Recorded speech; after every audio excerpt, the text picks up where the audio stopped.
스펄전 설교 묵상. 오늘 말씀은 1880년 6월 13일 주일 아침 설교 말씀으로 제목은 값없는 은혜는 자유로운 헌금의 동기이며 본문 말씀은 데살로니가 후서 2장 16절 17절 말씀입니다. 우리 주 예수 그리스도와 우리를 사랑하시고 영원한 위로와 좋은 소망을 은혜로 주신 하나님 우리 아버지께서 너희 마음을 위로하시고 모든 선한 일과 말에 굳건하게 하시기를 원하노라. 데살로니가의 성도들은 많은 박해와 고난을 받았으며 그 가운데서도 큰 믿음을 나타내었습니다. 바울은 너희의 인내와 믿음으로 말미암아 하나님의 여러 교회에서 우리가 친히 자랑하노라 라고 말하였습니다.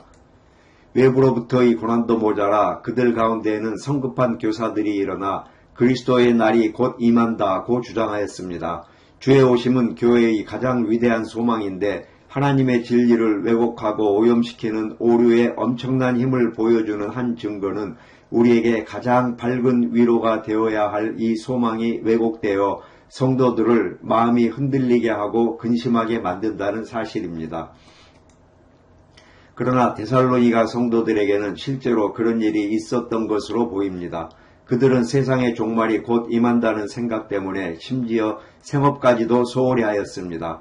그러므로 바울은 그들이 하나님의 진리 안에 굳건히 서고 악으로부터 지켜지며 무질서한 행실이 억제되고 교회가 평안하게 되기를 간절히 바라며 이 두 번째 편지를 썼습니다. 오늘 아침 제가 다루고자 하는 주제는 다음과 같습니다. 믿는 자들이 위로를 누리는 것은 매우 중요합니다. 이 점을 먼저 살펴본 후에 이 위로가 우리 주 예수 그리스도의 복음 안에서 얼마나 값없이 제공되고 주어진 것인지를 기쁨으로 널리 설명하고자 합니다. 그리고 이 주제에서 저는 병원들을 위한 헌금을 도울 수 있는 실제적인 교훈 하나를 이끌어내고자 합니다. 1. 첫째로 믿는 자들이 위로를 누리는 것은 지극히 중요합니다. 우리는 의심하든 믿든 한숨 짓든 기뻐하든 상관없다고 말해서는 안 됩니다. 사람은 싸움을 앞둔 시점에서 자신이 어떤 상태에 있는가에 따라 많은 것이 달라집니다. 병사가 싸울 의욕이 없다면 우리 조상들이 말하던 것처럼 실제 전투가 시작되었을 때 초라한 모습을 보이게 될 것입니다. 주님께서는 자신의 백성이 부들처럼 고개를 떨군 채 낙담하고 낙심해 있는 모습을 기뻐하지 않으십니다. 그분이 그들에게 주시는 말씀은 강하고 담대하라 두려워하지 말라입니다. 하나님은 복되신 하나님이시며 그분의 영광스러운 복음을 아는 자들이 복된 삶을 살기를 원하십니다. 그래야 그들이 더 잘 하나님을 섬길 수 있기 때문입니다. 주님께서 우리에게 담대하라고 원하신다는 것은 오늘 본문의 존재 자체에서 암시됩니다. 이 본문은 하나님의 감동을 받은 사람이 드린 기도입니다.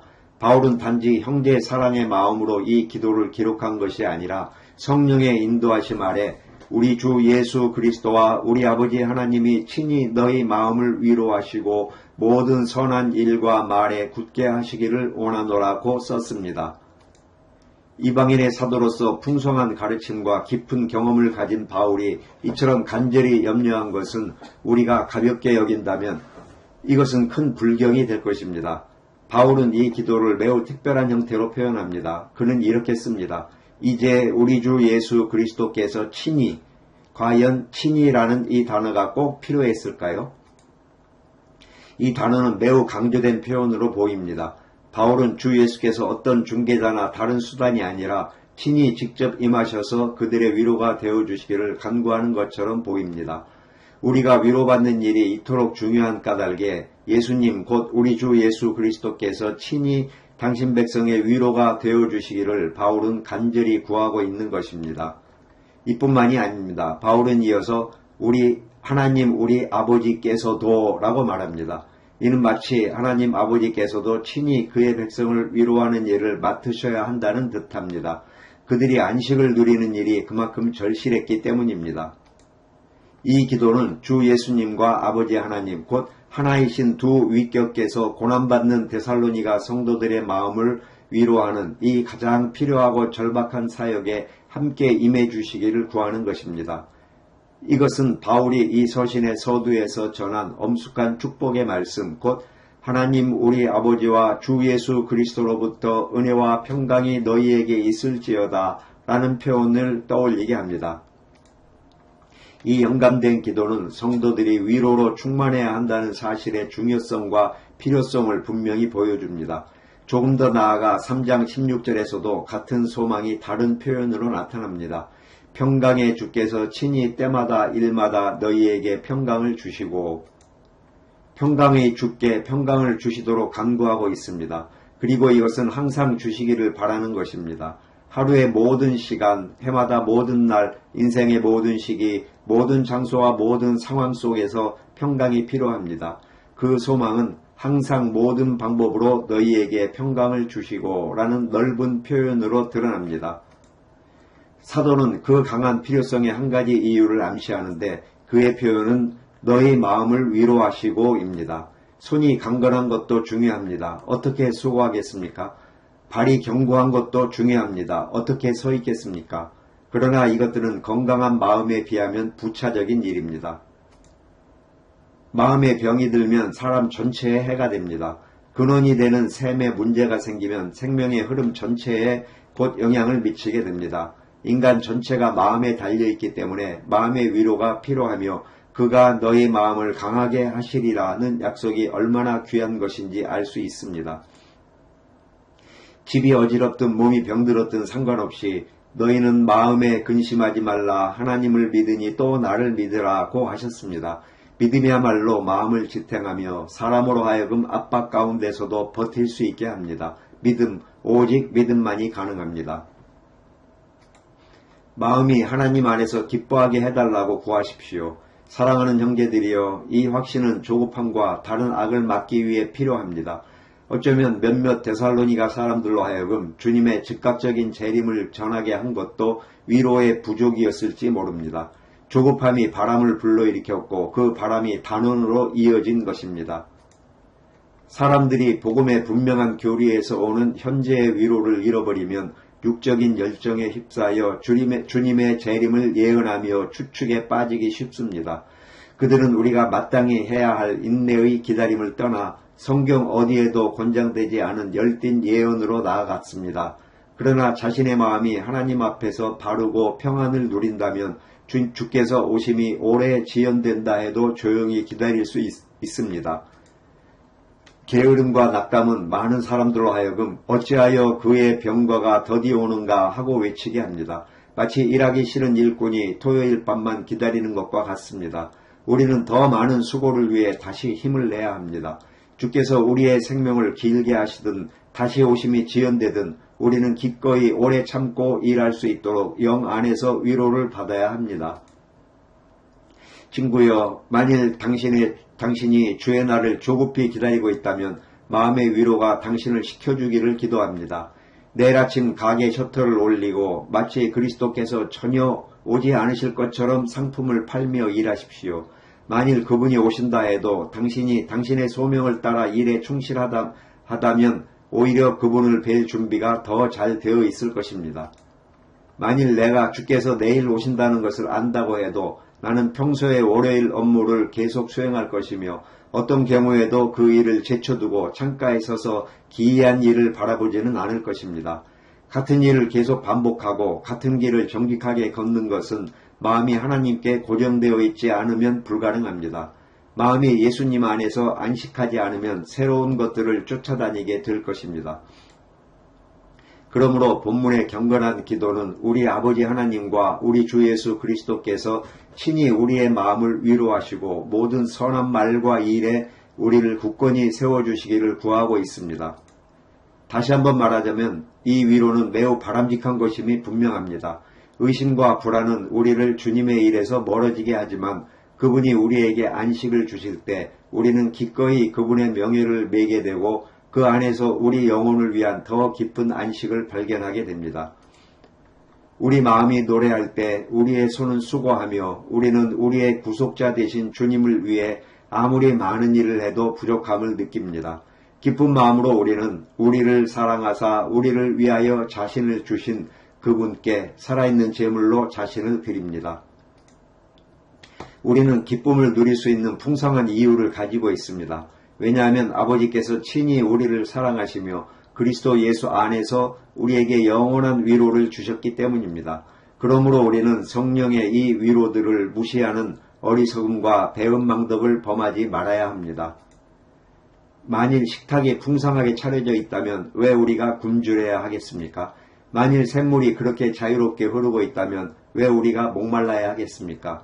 그러므로 지금 이 순간 하나님의 영원한 위로가 우리의 영혼 깊은 곳에 전해지고 우리의 마음이 위로받게 되기를 간절히 하나님께 구합시다. 이제 우리의 묵상 두 번째 지점으로 나아갑니다. 그것은 복음의 위로는 가장 값없이 주어진다는 사실입니다. 무엇보다 먼저 나는 사도 바울이 전하는 하나님의 위로가 얼마나 값없이 주어진 것인지에 여러분의 주의를 집중시키고 싶습니다. 첫째로 믿는 자들에게 주어지는 위로는 가장 값없이 주어집니다. 왜냐하면 그것이 선물로 묘사되고 있기 때문입니다. 우리는 아무것도 사지 않았습니다. 우리가 무엇으로 그것을 살 수 있겠습니까? 우리는 아무것도 벌어들인 적이 없습니다. 우리가 언제 위대하신 주님의 손에서 영원한 위로를 받을 만한 어떤 일을 한 적이 있습니까? 그리스도 안에서의 위로는 전적으로 공짜이며 자발적인 주권적 은혜의 선물입니다. 하나님께서 우리에게 주신 위로는 매우 완전하지만 그것이 명백히 완전한 것만큼이나 분명히 공짜입니다. 그것은 과거를 다음에 금같은 말씀으로 덮습니다. 우리를 사랑하신 하나님, 현재에 대해서는 영원한 위로를 주셨다는 하나님의 진리로 풍성하게 채워집니다. 그리고 미래에 대해서는 은혜로 주신 좋은 소망이라는 복으로 영화롭게 됩니다. 여기에 삼중의 위로가 있으며 세 시대 모두에서, 즉 과거, 현재, 미래 각각의 측면 아래에서 그것은 값없는 은혜입니다. 우리를 사랑하셨다. 왜 그러한 것입니까? 자, 너희 지혜자들아, 옛날로 파고들어가 하나님의 택하신 자들을 왜 사랑하셨는지 내게 말해보십시오. 그분은 세상의 기초가 놓이기 전에 우리를 사랑하셨습니다. 그토록 오래된 사랑은 어떤 인간적인 원인에서 비롯된 것이 아닐 것입니다. 영원한 사랑은 스스로를 감싸는 불꽃입니다. 그것은 외부에서 어떤 연료도 빌려 쓰지 않으며 스스로를 먹고 삽니다. 주께서 말씀하시기를 내가 영원한 사랑으로 너를 사랑하였으므로 인자함으로 너를 인도하였다 하셨습니다. 한때 우리는 과거를 돌아볼 때 우리의 죄악의 어두움과 우리가 끌려나온 구덩이의 구멍만을 보았습니다. 그러나 믿음의 눈으로도 과거의 시대들 속에서 분명히 볼 수 있는 것은 비교할 수 없는 영광을 가진 한 단어, 곧 사랑이라는 단어뿐입니다. 영원 속에서 주께서 우리를 사랑하셨습니다. 현재에 대하여 말하자면 그분께서 우리에게 영원한 위로를 주셨습니다. 우리는 지금 그것을 가지고 있습니다. 그리스도는 오늘도 그분 백성의 그리스도이십니다. 지금도 이스라엘의 위로이십니다. 지금도 우리 안에 거하시고 영원히 함께 하실 성령을 통해 그것의 보증을 받고 있습니다. 이 모든 것은 확실히 선물입니다. 미래에 대해서는 어떠합니까? 어둠이 구름을 드리우고 먼 곳에서 폭풍이 속삭이며 우리는 생명의 마지막 순간에 육신의 힘이 쇠약해질 때 폭풍이 우리를 덮칠까 두려워 떱니다. 그러나 이것이 모든 것을 덮습니다. 우리는 은혜로 말미암아 주신 좋은 소망을 가지고 있습니다. 진리의 성경은 우리에게 확신을 줍니다. 그러므로 과거와 현재와 미래는 모두 주님의 풍성한 선물로 가득 차 있으며 우리는 어떤 위로도 값없이 주어지는 은혜 외에는 다른 근거에서 찾을 수 없습니다. 이러한 위로들이 가장 값없이 우리에게 온다는 사실을 우리가 오해하지 않도록 사도는 그것들이 누구의 손에서 오는지를 언급합니다. 그분의 손에서는 언제나 은혜의 방식으로만 모든 것이 나왔습니다. 그분은 결코 우리를 고아처럼 버려두지 않으십니다. 반드시 우리에게 오실 것입니다. 그분은 모든 슬픔 속에서 참으로 복된 위로자이시며 모든 고난 속에서 능력 있는 구원자이시기에 그분이 우리를 도우러 오실 때에는 반드시 구원이 이루어질 것입니다. 그분의 오심은 심판과 책망을 위한 것이 아니었습니다. 심판의 날은 장차 올 것이지만 지금은 하나님의 아들께서 은혜의 보좌에 앉으셔서 용서를 베푸시고 필요할 때 도우시는 은혜를 주십니다. 그분의 보좌는 은혜의 보좌이며 그분의 홀은 사랑의 홀입니다. 복음의 위로가 은혜로 주어지는 것임을 우리는 압니다. 그것은 예수 그리스도께서 친히 우리에게 가져다 주셨기 때문입니다. 그러고 나서 사도는 엄숙하게 하나님 우리 아버지라고 덧붙입니다. 여기에는 특별한 달콤함이 담겨 있는 듯합니다. 이는 하나님 아버지가 아니라 우리 아버지입니다. 자녀에게 주는 모든 것은 아버지의 사랑에서 나오는 값없는 선물입니다. 어느 아버지가 자녀에게 베푼 일에 대해 보상을 기대하겠습니까? 이와 같은 우리는 복음의 영원한 위로들이 우리가 하나님의 자녀이기 때문에 우리에게 주어진 것이며 그것들이 어떤 품삯이나 빚의 성격과는 완전히 무관하다는 것을 알 수 있습니다.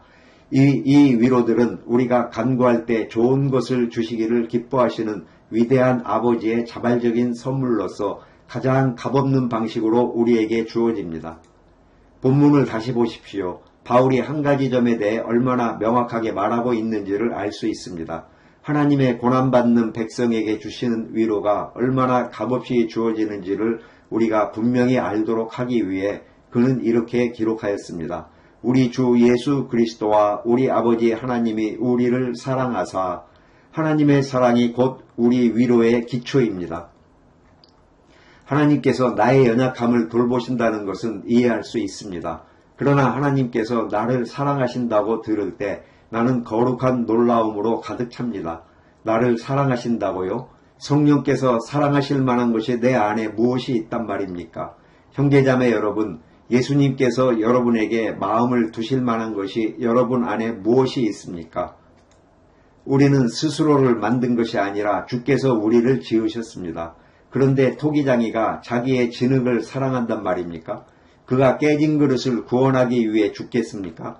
주께서 이처럼 비천하고 죄로 더럽혀진 우리를 악한 성품과 기이한 본성을 지닌 우리를 사랑하신다는 것은 그보다 더한 것은 하나님과 멀어진 본성을 지닌 우리를 사랑하신다는 사실입니다.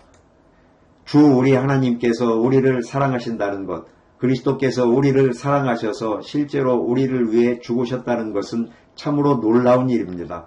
그분은 우리를 사랑하셨습니다. 이것이 값없는 은혜임에는 의심의 여지가 없습니다. 사랑은 결코 값을 주고 살 수 있는 것이 아니기 때문입니다.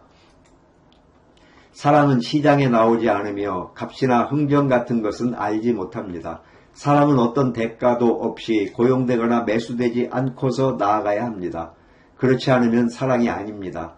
사도는 혹 우리가 이 은혜의 교리에서 벗어날까 염려하여 이렇게 덧붙입니다. 그가 우리에게 영원한 위로와 좋은 소망을 은혜로 주셨다. 어떤 사람들은 은혜라는 단어의 소리를 좋아하지 않습니다. 그러나 그것은 우리 구주 하나님의 이름 다음으로 성경에서 가장 좋은 단어입니다. 우리의 모든 소망은 하나님의 은혜에서 시작됩니다. 우리의 영적 위로에도 은혜만이 다스립니다. 하나님께 이 은혜로 인해 영광을 돌립시다.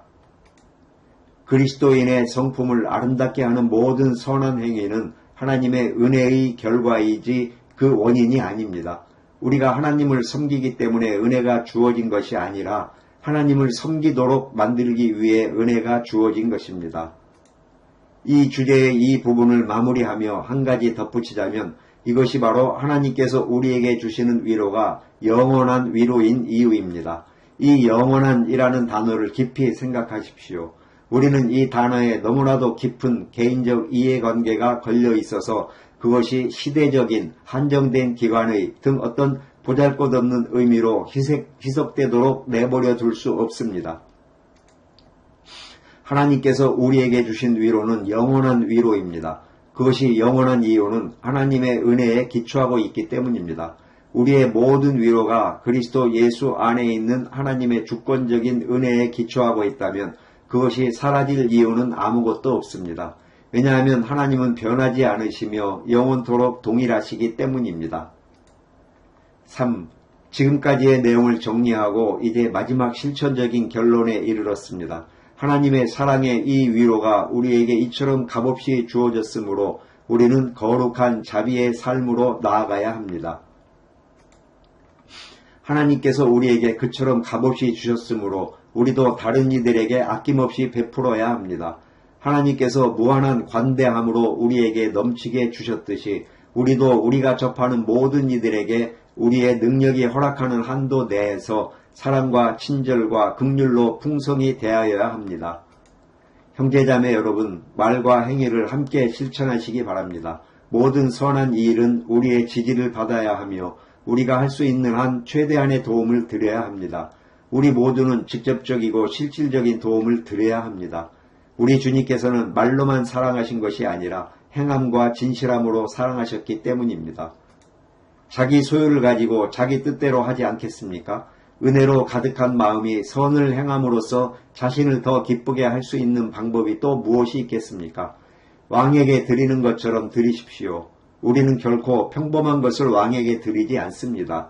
무언가를 드린다면 가장 좋은 것을 드립니다. 하나님께 드리는 모든 봉사에서도 마찬가지가 되어야 합니다. 오늘 헌금으로 도움을 줄 그 병원들에는 5,531개의 병상이 있다고 들었습니다. 이는 대략 723명당 1개꼴입니다. 노동자들이 질병과 사고에 노출될 가능성, 그리고 빈곤층의 수를 고려하면 이는 필요에 비해 무서울 정도로 적은 준비입니다. 그러나 더 심각한 문제는 이 5,000여 개의 병상 가운데 실제로 매일 사용되는 병상 수가 3,232개에 불과하다는 것입니다. 이처럼 병상이 비어있는 가장 큰 이유는 병원들이 그것들을 운영할 재정적 수단이 없기 때문입니다. 경기 침체는 무료 병원들에도 큰 영향을 끼쳐서 그들은 당장의 필요를 겨우 채우는 수준으로 근근히 운영되고 있습니다.